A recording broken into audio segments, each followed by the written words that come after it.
Why I really traded my M3 for the new M5. Okay, let's just get this out of the way.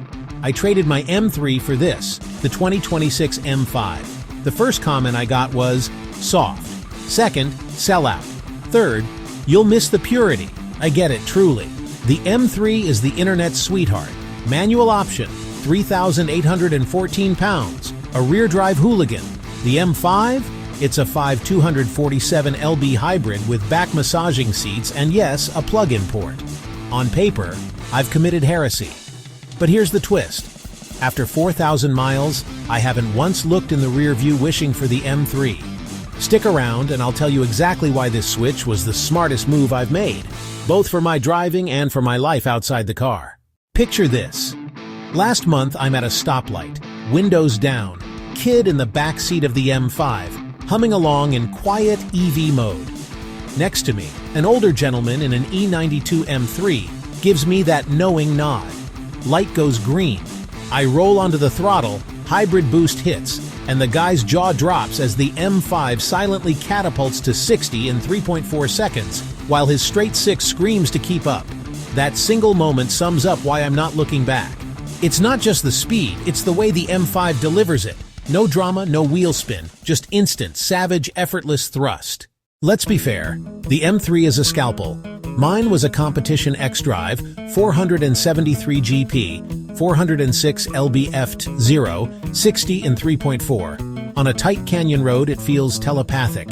Quick steering, minimal body roll, an engine that loves to rev past 7,000. I tracked it 6 times. Brake fade showed up eventually, but the chassis balance is magic.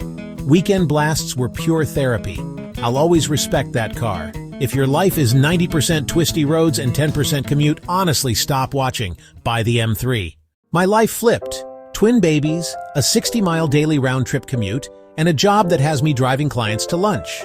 I tried the M3 infant seat shuffle. It was doable, but every pothole bounced the kids' heads, every cold start woke them, and the tire roar killed phone calls. One Monday at 6 a.m., after a 40-minute crawl in 34-degree rain, I caught myself thinking, I wish this thing had a silent mode and softer dampers. That thought scared me. I realized the car wasn't the problem. My context changed. I needed a Jekyll and Hyde machine. Polite in traffic, psychotic on command, room for 2 rear-facing seats, and classy enough for valet parking without apology. Enter the 2026. I test drove on a whim. One launch control pull, and the sales guy gripped the oh-crap handle harder than I've ever seen. 717 GP, 738 lb-ft, twin-turbo V8 plus an E-motor. It's not just bigger numbers, it's the torque fill from 0 RPM that makes the M3 feel like it's winding up, while the M5 is already gone. Yet flip to electric mode and you're gliding at 75 miles per hour using 0 gasoline. Cabin quieter than a 5 Series. I signed the papers that afternoon, no hesitation. 17-way multi-contour seats with heat, ventilation, and a rolling massage program. Sounds gimmicky, right? Until you're stuck in bumper-to-bumper for an hour. Rear seat space? I can fit a rear-facing seat behind my 6-foot self and still have knee room.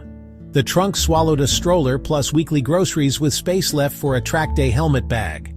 Adaptive dampers soak expansion joints yet tighten in 20 milliseconds when you twist the M wheel to dynamic. My commute transformed from teeth-rattling to spa-like. Curved display, 12.3-inch cluster, 14.9-inch center, iDrive 8.5, no-lag wireless CarPlay that actually reconnects every time, and a voice assistant that understands I'm cold without me learning German. Head-up display shows nav, speed, hybrid boost, and even a G-meter.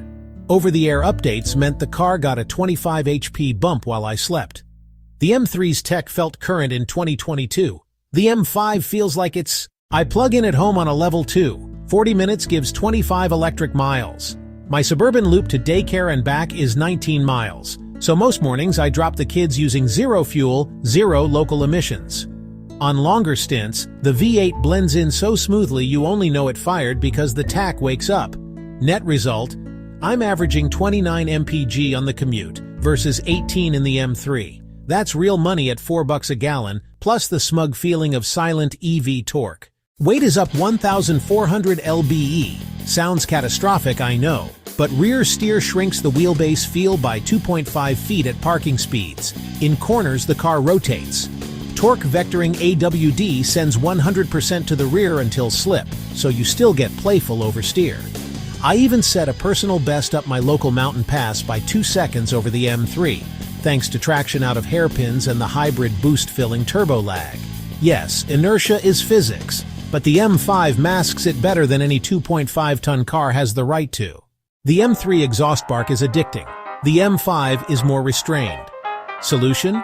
BMW pipes synthesized V8 through the speakers in Sport Plus. Purists scoff. Yet with windows up, it sounds like a GT3 car. Windows down, it's subtle enough not to wake neighbors. I call it the mullet of exhaust notes. Business outside, party inside. Sticker shock. The M5 rings in around $139,900 CAD. My M3 was $95,900. That's a 46% hike. But resale on the M5 is tracking stronger thanks to limited hybrid unit production. Insurance rose only $12 a month because the M5's active safety suite lowers accident risk. Factor fuel savings and the Delta narrows. And rarity matters. Last Cars and Coffee I parked beside 3 F80 M3S. I was the sole G90 M5. Phones pointed my way, not theirs. I planned a 700-mile road trip, dreading a fuel stop every 200 miles with the M3. In the M5, I set the nav. The car preconditioned the battery for optimal hybrid blend. Massage seats on low, drove 4 hours straight, and still had 80 miles of electric range for silent hotel arrival. Kids slept, wife didn't complain, and I arrived fresh. That single trip justified the swap more than any dyno number. 3 things really: manual gearbox intimacy, 200 fewer pounds on turn-in, and the M3's simpler hydraulic steering feel. I'll always love rowing gears, but the M5's 9-speed auto snaps shifts in 150 milliseconds. Point to point, it's undeniably faster. Trade-offs, yes, but the pros definitely outweigh them for my chapter of life. The comment section says, "You bought a boat." I say the M5's 100 to 0 miles per hour test beats the M3 by 2 car lengths. Too complex to own out of warranty. Battery and e-motor are covered 8 years. The V8 is proven from the M8, and software updates arrive free. It's not a real M car. Tell that to the Nürburgring development team who set sub-8-minute laps in a 5 Series chassis. Real-world performance trumps forum theory every time. If you're on the fence between raw purity and techno-speed luxury, drop your current daily in the comments and I'll give you my 2 cents on whether the M5 is worth the power. M5 plus 244 HP plus 332 lb-ft. Acceleration, dead, even to 60 on paper, but M5 feels quicker thanks to instant torque. Handling, M3 sharper, M5 faster point-to-point thanks to traction. Comfort, M5 wins by light years. Tech, no contest. Running costs, surprisingly close thanks to hybrid MPG. Exclusivity, M5 all day. Emotional spark, M3 wins the heart, M5 wins life. I didn't abandon the M3. I graduated to a car that bends to every facet of my day. Silent EV school runs, 717 HP highway merges, massage commute, and weekend country road blitz.